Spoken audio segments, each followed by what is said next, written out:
우리 말씀 앞에 잠시 기도하겠습니다. 사랑의 하나님 아버지, 은혜를 감사합니다. 이 나라 이 민족에게 공의를 가르치시고 하나님의 말씀 안에서 하나님의 기뻐하시는 뜻에 따라 바르게 세워지고 회복되어지도록 은혜를 베풀어 주시옵소서. 거룩한 주님의 날에 믿는 자들이 하나님 앞에 모여 오전부터 오후까지 주님의 말씀 앞에서 예배하고 주님을 기뻐하며 경배하게 하시니 감사합니다.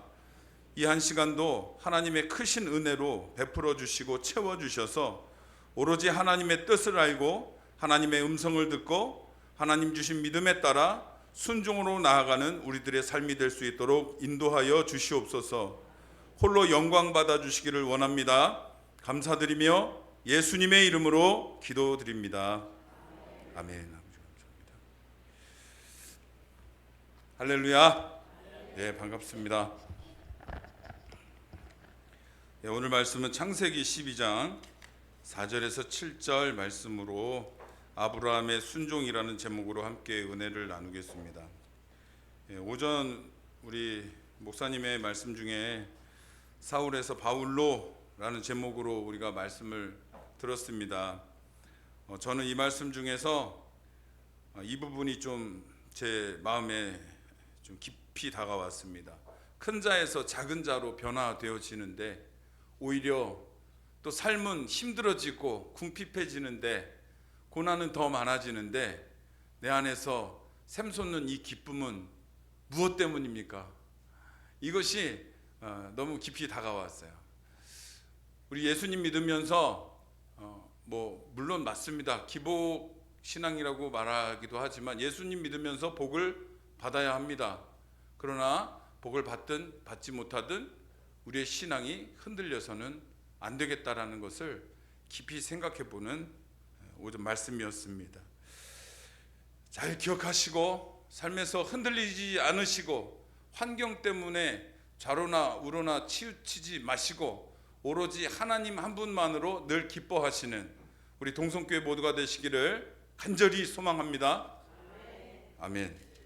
자, 오후에 우리가 나눌 말씀은 이제 계속해서 저희 창세기를 감히 제가 강해를 하고 있습니다.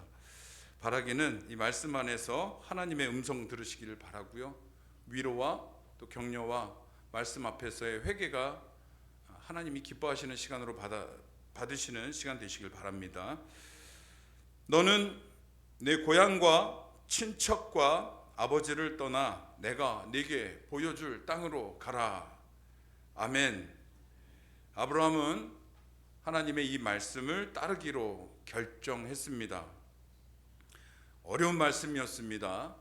이 어려운 말씀을 따를 수 있었던 것은 하나님이 직접 나를 찾아와 주셨기 때문이었습니다. 그리고 그냥 찾아와 주신 것이 아니라 커다란 약속을 들고 찾아와 주셨기 때문이었습니다. 그 약속은 아브라함이 75년 동안 그렇게 바라던 후손에 대한 약속이었습니다. 아들 5, 딸 5, 이 정도가 아니라 후손을 주시겠다, 나라를 이루게 하시겠다라는 거대한 약속이었습니다. 자녀가 없던 아브라함에게 너무나 큰 선물이고, 이제 꿈과 소망과는 상관없는 75세 노인에게 다시 심장이 쿵쾅쿵쾅 뛰는 그런 소망이었습니다. 하나님의 찾아오심이, 또 그분이 함께 가지고 오신 그 약속이 한 이방인의 삶을 바꾸어 놓은 것입니다. 하지만 본문을 자세히 살펴보면 아브라함이 하나님의 이 신탁과 같은, 신탁이라고 하는 하나님의 계시, 이 말씀에 즉시 즉각 순종한 것은 아닙니다. 이삭을 이제 이 아브라함의 삶을 사실 평가해 보면 이삭을 번제로 드리는 사건이 있죠. 드리진 않았지만 드리려고 하는 사건이 창세기 22장에 소개되는데요. 그 전까지는 이건 제 개인적인 견해입니다만 아브라함은 입만 열면 사고를 칩니다. 입만 열면 실수투성이, 우유부단하고 겁은 또 왜 이렇게 많은지요. 그가 선택하는 일들은 꼭 큰 사고를 일으킵니다. 그가 내뱉은 말들은 아주 큰 책임을 지게 하는 사고뭉치 말썽쟁이였습니다. 우리는 이 아브라함을 뭐라고 부르나요? 믿음의 조상이라고 합니다. 그러나 이 아브라함의 첫 출발부터 이삭을 드리기 전까지의 모습은 믿음의 조상이라고 하기엔 너무나 사고뭉치고 실수연발이라는 연약한, 어찌 보면 지금 나와 너무나 닮아 있는 그런 연약한 모습을 보여줍니다.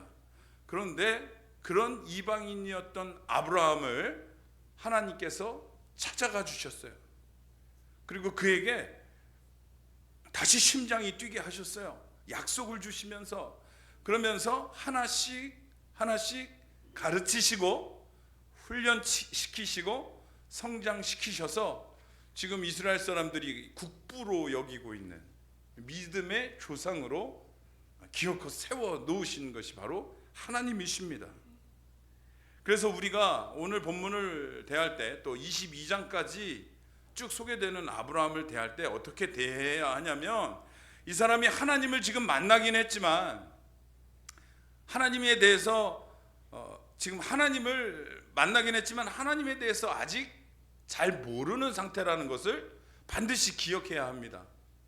우리로 따지면 이제 어떤 계기로 인해서 어떤 누군가의 친구의 강권에 의해서 교회에 처음 온 거예요. 하나님을 믿기로 하고 처음 왔는데 주기도문이 무엇인지, 사도신경이 무엇인지, 요즘 헌금 시세가 얼마에 책정되어 있는지 이런 걸 전혀 모르는 거예요. 처음 나왔기 때문에. 하나님을 믿기로는 했는데 아무것도 모르는 거예요. 우리가 너무나 익숙하고 자연스러운 이 주보를 보는 것조차도 이 사람에게 너무 생소한 거예요. 도대체 어려운 거예요. 이 초보 운전자 같은 아브라함이라는 것을 우리가 기억하고 본문을 살펴야겠습니다. 그래서 이런 초보 운전자 같은 아브라함이 하나님의 명령을 받은 이후에 즉시 순종했다라고 많이들 알고 계시는데 그렇지 않습니다. 11장 31절을 한번 함께 읽어보겠습니다. 31절로 32절까지 함께 읽겠습니다. 창세기 11장 31절 데라가 시작. 데라가 그 아들 아브라함과 하란의 아들인 그의 손자 롯과 그의 며느리 아브라함의 아내 사레를 데리고 갈대아인의 우르를 떠나 가나안 땅으로 가고자 하더니 하란에 이르러 거기 거류하였으며 데라는 나이가 205세가 되어 하란에서 죽었더라. 아멘. 자, 갈대아 우르에서 아브라함이 이제 주도적으로 순종의 여정을 떠났다라고 우리는 알고 있지만 성경은 분명하게 이야기합니다. 가나안을 향하는 이 여정을 주도했던 첫 번째 인물이 누구냐? 31절에 그의 아버지 데라라고 분명하게 말씀하고 계십니다. 제가 말씀드렸듯이 아브라함은 하나님의 명령이 자기 인생에 찾아왔지만, 하나님을 만났지만, 그래서 내가 여기 머물 수 없는 것을 알게 됐지만 즉각적으로 반응할 수가 없었어요. 우유부단하고 겁도 많고 어떻게 해야 될지 갈팡질팡할 때에 그의 아버지 데라가 이 식솔들을, 가문을 이끌고 고향을 떠난 거죠. 그리고 나서 가나안을 향하던 중에 가나안까지는 못 가고 약 가나안에서 500km 정도 떨어져 있는 하란이라는 곳에 도착하게 되었어요. 그랬는데 이 하란에서 생각보다 좀 이 정착하는 것이 쉬웠는지 데라는 거기에 터를 잡게 됩니다. 아버지 데라는 거기에 앉아버렸죠. 그리고 거기에서 생을 마감합니다. 그리고 나서 아버지가 하란에서 죽고 나서 아브라함의 순종의 여정은 어디서부터냐? 갈대아 우르에서부터가 아니라 하란에서부터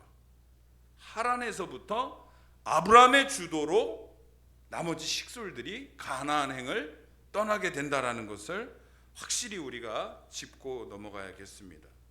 그래서 이 아브라함의 이 가나안을 향한 순종이 사실은 아버지 데라의 어시스트가 큰 몫을 했었다라는 것을 우리가 인정해 주어야 돼요. 그렇다고 뭐 데라가 하나님을 깊이 알고 잘 믿은 것은 아닙니다.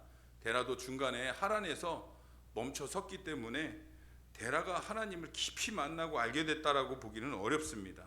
그러나 데라가 망설이고 있는, 결정을 못하고 있는 아브라함의 선택을 하나님이 기뻐하시는 선택으로 도왔다라는 것은 우리가 인정해 주어야 합니다. 그래서 아브라함은 아주 멋진 즉각적인 순종을 보이지는 못했다라는 거, 우리가 요거를 좀 확인하면서 이 아브라함의 순종이 그러면 우리가 본받을 만한 순종이 아닌가? 이거 우리가 본받을 만한 순종이라고 할 수는 없는가? 라는 질문에 대해서 제가 좀 말씀을 드리고 싶어요. 아브라함이 즉각적으로 순종하지 못했고 갈팡질팡했고 고민했고 갈등했겠죠. 그러나 그는 결국 무엇을 선택했어요? 하나님의 말씀을 따르기로, 순종하기로 선택을 한 거예요. 그래서 결국 기어이 가나안이라는 땅을 향해서 나아갔습니다. 나아가기로 하는 그 순종을 해냈습니다. 시간이 걸렸지만 순종해낸 것을 하나님은 기뻐하셨습니다. 기뻐하시면서 우리가 좀 참고로 살펴볼 장이 히브리서 11장인데요. 함께 찾아보겠습니다.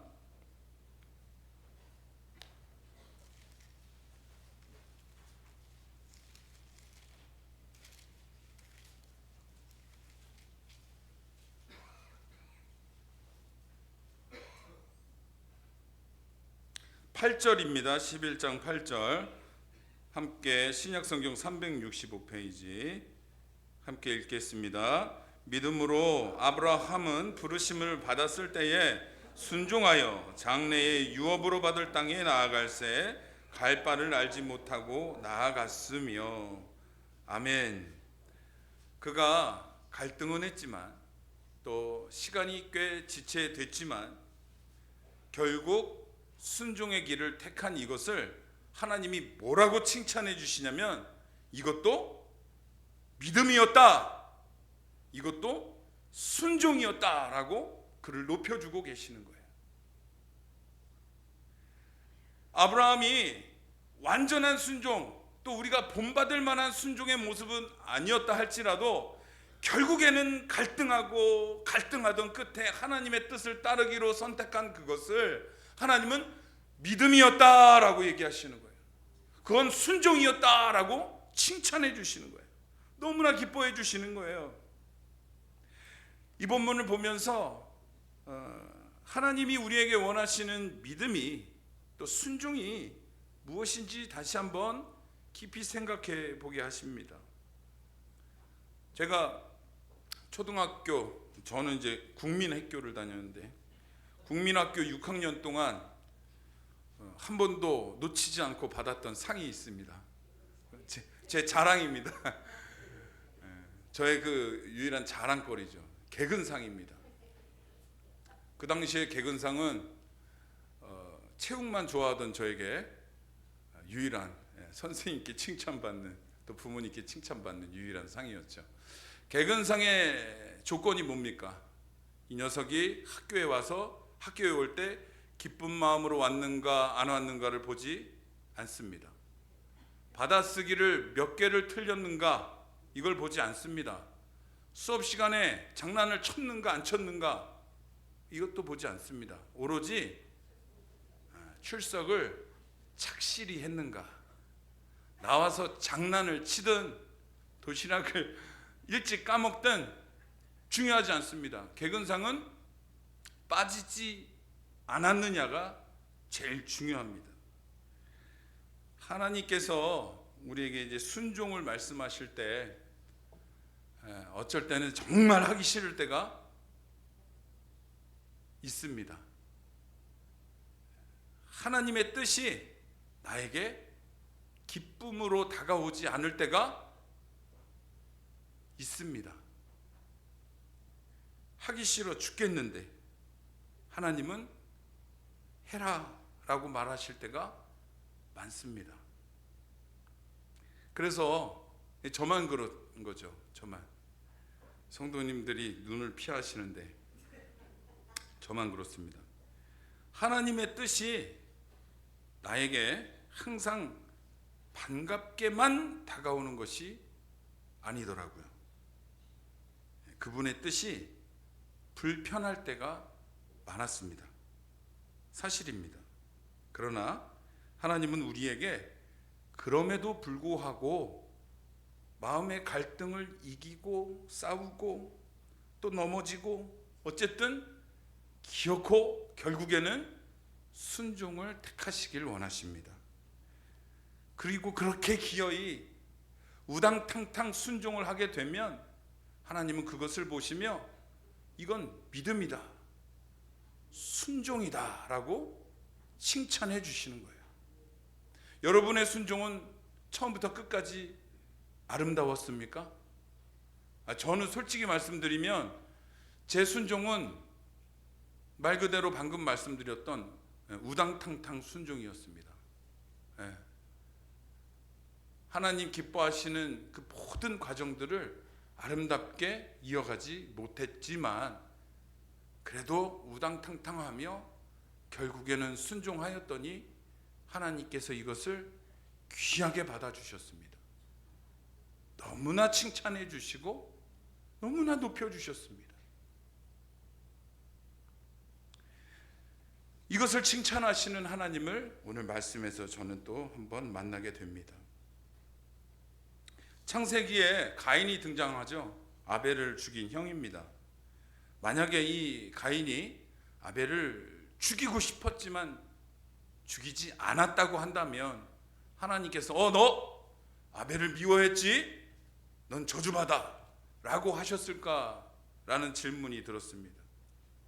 하와가 만약에 선악과를 먹고 싶었지만 먹지 않았다면, 그런 마음은 품었지만 우당탕탕 하던 끝에 순종을 해냈다면 너 그 마음을 품었지? 너 추방 이러시진 않으셨을 거라는 거죠. 너 1년 동안 학교를 빠지진 않았지만 너 수업에 집중 못했지? 개근상 없어 이러진 않으셨을 거라는 거예요. 아브라함이 하란을 정확하게 하란을 떠나서 가나안으로 가게 되는 이 순종의 여정도 많은 갈등이 있었을 겁니다. 여정 내내 어떻게 기뻐할 수 있었겠어요? 다리가 아프면 우리 입에선 저절로 튀어나오는 게 뭐예요? 아이고 다리야? 원망, 불평, 차라리 돌아갈까? 우리 그 출애굽한 이스라엘 백성들 보면 잘 아시잖아요. 며칠이나 지났다고 차라리 애굽에서 있게 하지 여기 와서 굶어 죽게 하느냐. 그게 우리의 모습입니다. 아브라함도 다를 바가 없어요.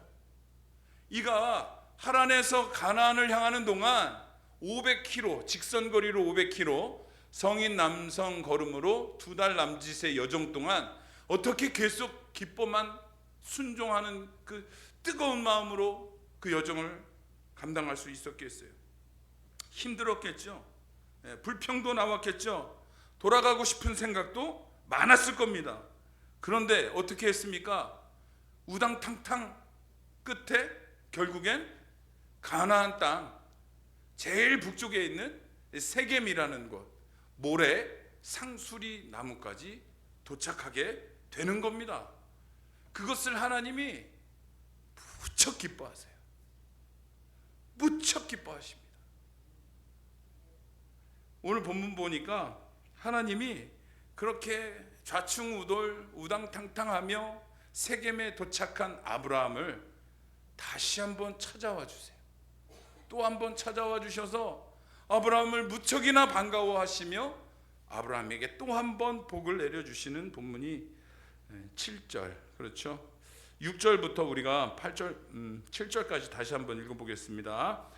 아브라함이 그 땅을 지나 세겜 땅 모래 상수리 나무에 이르니 그때에 가나안 사람이 그 땅에 거주하였더라. 여호와께서 아브라함에게 나타나 이르시되 내가 이 땅을 네 자손에게 주리라 하신지라. 자기에게 나타나신 여호와께 그가 그곳에서 제단을 쌓고. 아멘. 예, 아브라함에게 하나님은 또 한 번 찾아와 주셨습니다.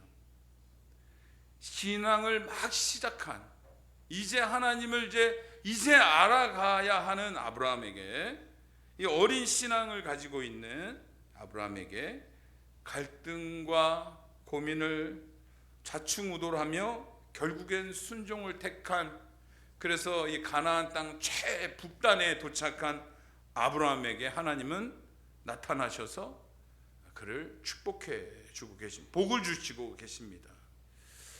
순종하기 싫은 마음을 누르고 싸우고 꺾고 쳐서 하나님의 뜻에 복종하려고 애쓰는 그 과정들을 하나님은 아시는 거죠.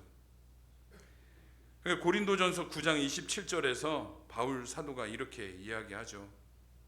내가 내 몸을 쳐 복종하게 함은 내가 남에게 전파한 후에 자신이 도리어 버림을 당할까 두려워함이로다. 아멘. 날마다 자기를 쳐서 하나님 말씀에 순종하도록 한다고 고백하고 있습니다. 왜 쳐서까지 순종하려고 할까요? 왜 자기 몸을 쳐서까지 순종하려고 할까요? 왜냐하면 우리 안에서는 날마다 불순종의 마음이 날마다 샘솟듯 일어나기 때문입니다.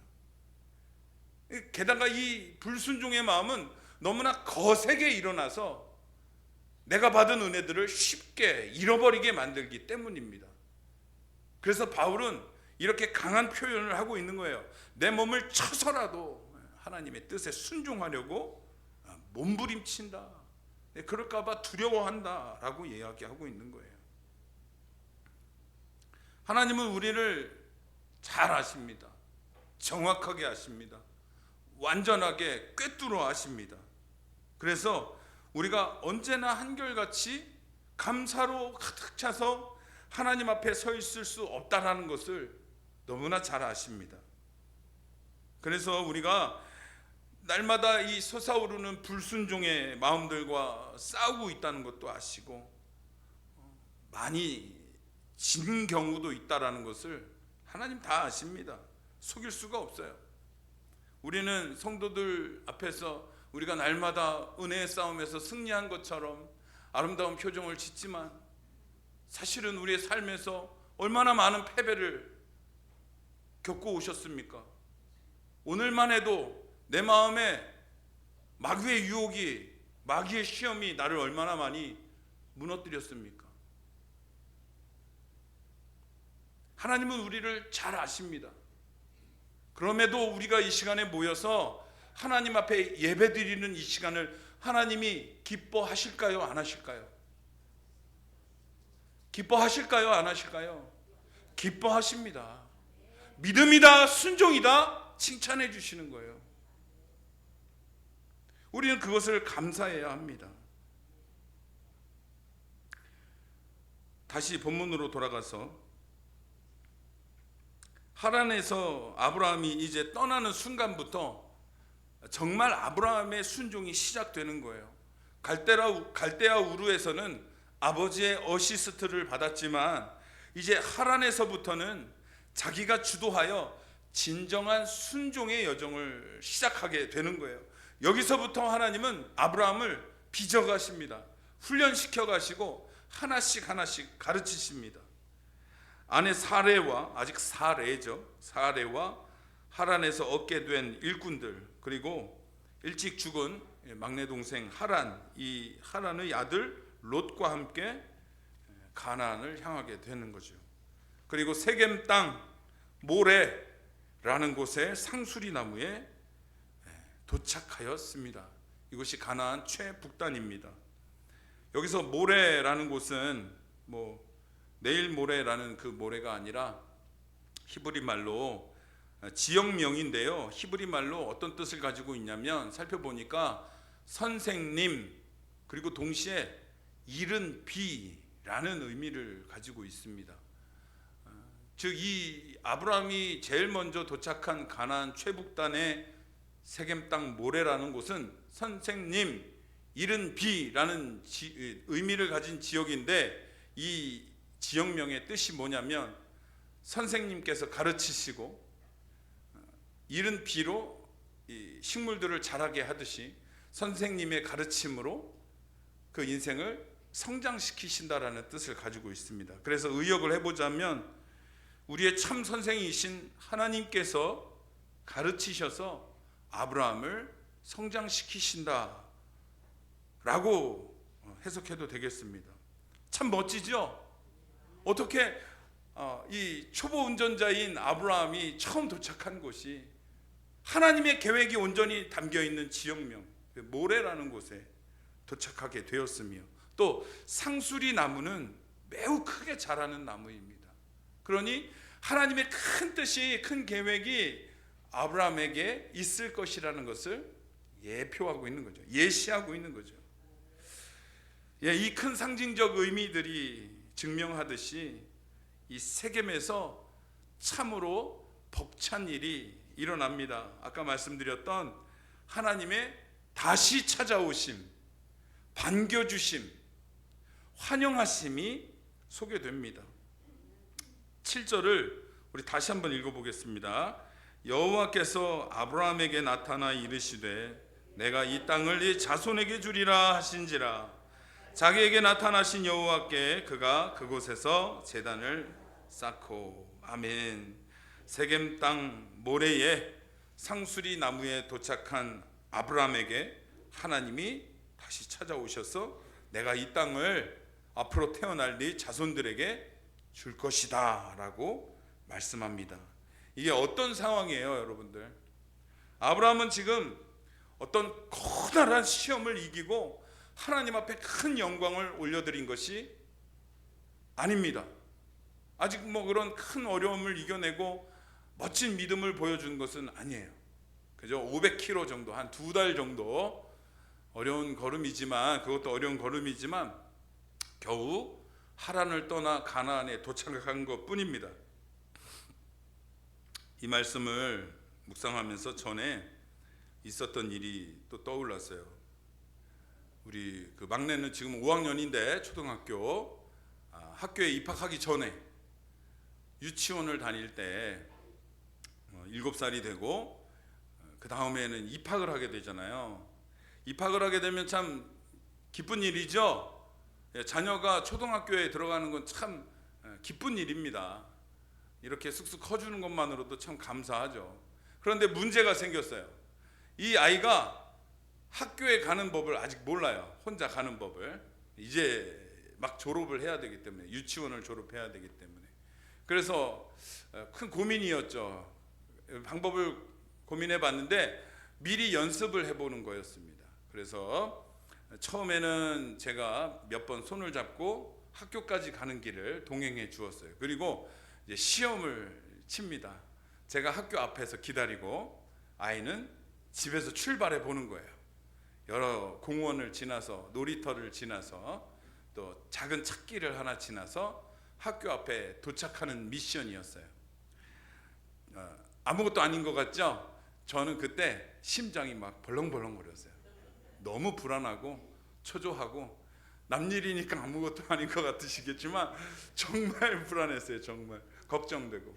기다리는데 저쪽에서 조그만 녀석이 아장아장 옵니다. 그리고 신호등 앞에 서는 거예요. 저걸 막 그냥 건널까 어쩔까 막 노심초사하고 있는데 이 녀석은 딱 기다리고 있어요. 그리고 초록불이 변하자 예쁘게 손을 들고 걸어옵니다. 그러면 아버지로서 이 모습이 마라톤 마지막 피날레를 홀로 금메달을 따며 들어오는 것보다 더 이뻐 보이는 거예요. 달려가서 안아줍니다. 잘했어! 이게 뭐 대단한 일이라고. 제 마음은 기쁨으로 막 벅찼어요. 넌 뭐든지 할 수 있을 것 같아. 이걸 해내다니. 제가 이 이야기를 왜 하냐면 아브라함이 하란에서 가나안까지 온 거예요. 아브라함이 가나안에 도착하자 하나님이 잘했어! 기뻐하시는 거예요. 노심초사, 혹여나 넘어질까, 무릎이라도 까질까 걱정하시며 사실은 동행해 주셨겠죠. 아브라함에게만 안 보였을 뿐이겠죠. 그런데 가나안 최북단에서 아브라함을 환영해 주십니다. 잘 왔어. 너무너무 잘 왔어. 바로 여기서부터 네 자손들의 땅이 될 거야. 칭찬해 주시고 격려해 주시는 하나님을 다시 만나게 되는 겁니다. 뭐 금메달 딴 거 아닙니다. 그냥 아주 작은 순종 하나 한 것뿐입니다. 그런데 하나님은 다시 찾아오시는 은혜로 우리를 높여주시는 하나님이십니다. 그런 하나님을 여러분 모두가 오늘 또 깊이 만나시기를 바랍니다. 여러분들의 작은 순종 하나님은 무척 기뻐하신다라는 것을 우리가 늘 기억합시다. 좌충우돌, 우당탕탕 우리의 모습이 이것만큼 어울리는 단어가 없더라고요. 그럼에도 마지막에 결국에는 순종을 선택한 여러분들의 이 믿음의 발걸음들, 이 시간을 지키는 여러분들의 이 순종을 하나님은 믿음이다, 순종이다 라고 격려하시며 오늘도 은혜로 우리를 채워주십니다. 이분이 바로 우리 아버지 하나님이십니다. 그리고 제가 바라기는 우리 인생의 마지막 날에도 이렇게 우리를 영접하시는 하나님을 만나길 원합니다. 잘한 것 없지만, 어떤 신앙의 큰 획을 그은 건 없지만, 그래도 끝까지 믿음을 지킨 우리들을 향하여 장하다, 잘했다, 최고다 이렇게 높여주시는 우리 하나님. 그래, 여기가 내가 너에게 영원히 약속한 그 나라다라며 반겨주시는 그날을 소망합니다. 우리의 삶의 발걸음을 여러분들 순종으로 향하도록 오늘도 애써 싸우시길 바랍니다. 때론 질 때도 있겠죠. 낙심하지 마시고 다시 일어서십시오. 그리고 믿는 우리 성도들과 함께 협력해서 서로를 위해 기도하시고 서로를 위해 일하시고 서로를 위로하시고 격려하시면서 함께 나아갑시다. 지금은 깨어 기도할 때입니다. 나라와 민족을 위해, 또 우리의 좌충우돌 신앙생활을 위해, 하나님이 기뻐 받으시는 순종을 위해 함께 마음 모아 나아가시며 하나님 앞에 영광 올려드리는 우리 모두가 되시기를 간절히 소망합니다. 기도하겠습니다.